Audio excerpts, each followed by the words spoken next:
Gagawa tayo ng ating simple breakfast, guys. So, tinotoast ko. Dapat hindi iti-toast, pero try ko yung toast. Tapos yun, slice. Lagyan natin ng cheddar cheese sa gitna. Then, saka na ko ilagyan ng itlog. Tapos, yun na yun, yung aking itlog. Tapos, i-roll mo lang siya. So, kahit hindi siya perfect, no?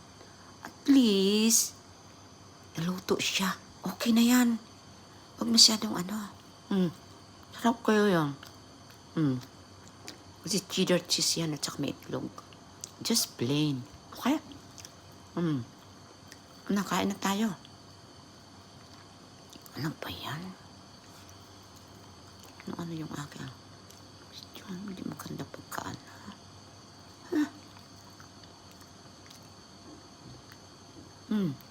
Hindi maganda pagkakita. Pero okay na yan, guys. So, yun na yan siya. So, kain na tayo. Breakfast.